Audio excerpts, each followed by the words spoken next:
देश के 22 लाख से ज्यादा छात्रों के भविष्य पर आज सबसे बड़ा सवाल खड़ा हुआ, क्योंकि मेडिकल कॉलेज तक पहुंचने का सपना दिखाने वाली सबसे बड़ी परीक्षा नीट यूजी 2026 अब रद्द कर दी गई है।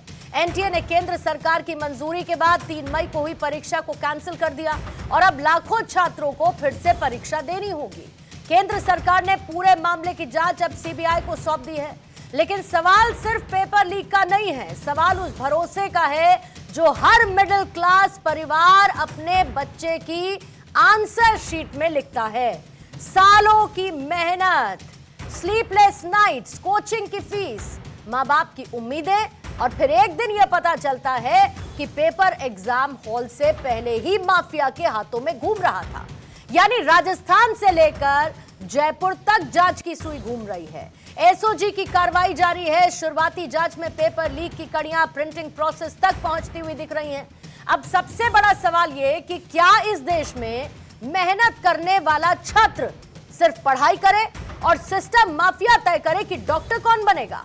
अगर बायोलॉजी के सवाल, अगर केमिस्ट्री के सवाल एग्जाम से पहले सर्कुलेट हो रहे हो तो फिर मेरिट कहां पर है, ट्रांसपेरेंसी कहां पर है, अकाउंटेबिलिटी कहां पर है? और सबसे बड़ा सवाल, एनटीए आखिर हर बार लीक के बाद जागता क्यों है? सिस्टम में सेंध लगती कैसे है? और उन लाखों छात्रों के टूटे हुए कॉन्फिडेंस की भरपाई कौन करेगा? दहाड़ में आज इन्हीं सवालों पर करेंगे मेहमानों के साथ चर्चा, लेकिन उससे पहले वार पलटवार। देश के बच्चों का भविष्य चौपट होता देखकर इनके चेहरे पर शिकन नहीं आती है, इनका दिल नहीं पसीजता है। एक इम्तिहान, सिर्फ एक एग्जाम बिना पेपर लीक के ये लोग करा नहीं सकते और विश्वगुरु बनने का ढोल पीटते रहते हैं। लेकिन सवाल एक और है, और इस बात का है कि पेपर लीक माफिया के हौसले इतने बुलंद कैसे? उनको कानून और सरकार का डर क्यों नहीं? अगर कोई इस तरह से चोरी करके परीक्षा देगा तो वह उनके लिए फेयर नहीं है जो अपनी मेहनत से पढ़ाई कर रहे हैं। तो उनके हित में ध्यान रखते हुए हमने यह एक कड़ा निर्णय लिया कि हम ये संदेश दे सकें हर उस क्रिमिनल को, हर उस स्कैमस्टर्स को, हर उस फ्रॉडिये को कि अगर आप इस तरह के काम करेंगे तो उसको एनटीए सरकार बर्दाश्त नहीं करेगी। हमने इस मैटर को सीबीआई को इंक्वायरी को दिया है और हम इस तरह के जितने लोग खुराफात किए हैं उनको पकड़ेंगे, उनको जेल भेजेंगे, ताकि बच्चों का भविष्य किसी भी प्रकार से एडवर्सली प्रभावित न हो। बार बार ये प्रकरण हो रहा है, बार बार लीक होता है पेपर, और बार बार वही जांच के नाम पर आप अपने आप को बचाने की कोशिश करते हैं। तो ये ठीक नहीं है। जो रिस्पॉन्सिबल है सरकार को कदम उठाने चाहिए। कितना बड़ा व्यक्ति भी हो, किसी संगठन का हो, किसी विचारधारा का हो, किसी पार्टी का हो, अगर वो संदिग्ध है, पाया गया, तथ्य प्रमाण उसके सामने है जांच एजेंसी के पास, और जांच भी सीबीआई करेगी तो उससे कुछ निकलने वाला नहीं है। जुडिशियल इंक्वायरी होनी चाहिए और टाइम बाउंड में 1 महीने में, 2 महीने में पूरा प्रमाण सामने आए और सज़ा हो, तब जाके लोगों को लगेगा कि सिस्टम में कुछ अभी आस्था लोगों की बाकी है। जो बच्चे निराश हैं, उदास हैं, उनको सोचना चाहिए कोई बात नहीं, परिस्थितियां तो कठिन आती ही हैं। ऐसी कठिन परिस्थितियों में सबसे बड़ी बात होती है धैर्य रखने की।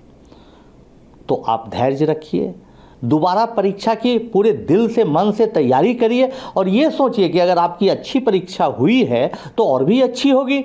अगर कोई कमी रह गई है तो उसको पूरी करने की कोशिश करिए। इसको दोबारा एक अवसर के रूप में लीजिए, न कि निराशा के रूप में।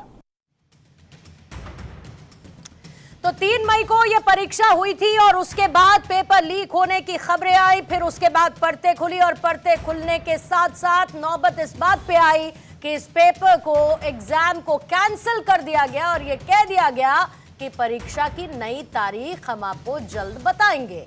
लेकिन इसी के साथ सवाल भी उठते हैं और आज उन्हीं सवालों पर चर्चा करेंगे। लेकिन उससे पहले आज के सवाल सेंट्रिक, जिसके रहेगी इर्द गिर्द दहाड़ की चर्चा। पहला सवाल यही, नीट बना network eligibility entrance test. Paper leak नहीं, 22 लाख बच्चों का future leak. NEET paper leak, देश का भविष्य हाईजैक। मेडिकल प्रवेश परीक्षा, माफिया सिस्टम का कब्जा। नीट में मेरिट मर्डर, एग्जाम या फिर स्कैम।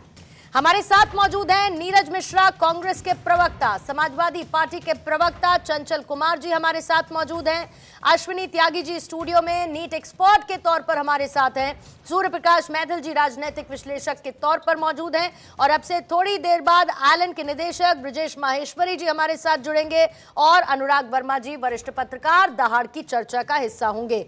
आप सभी मेहमानों का स्वागत करते हुए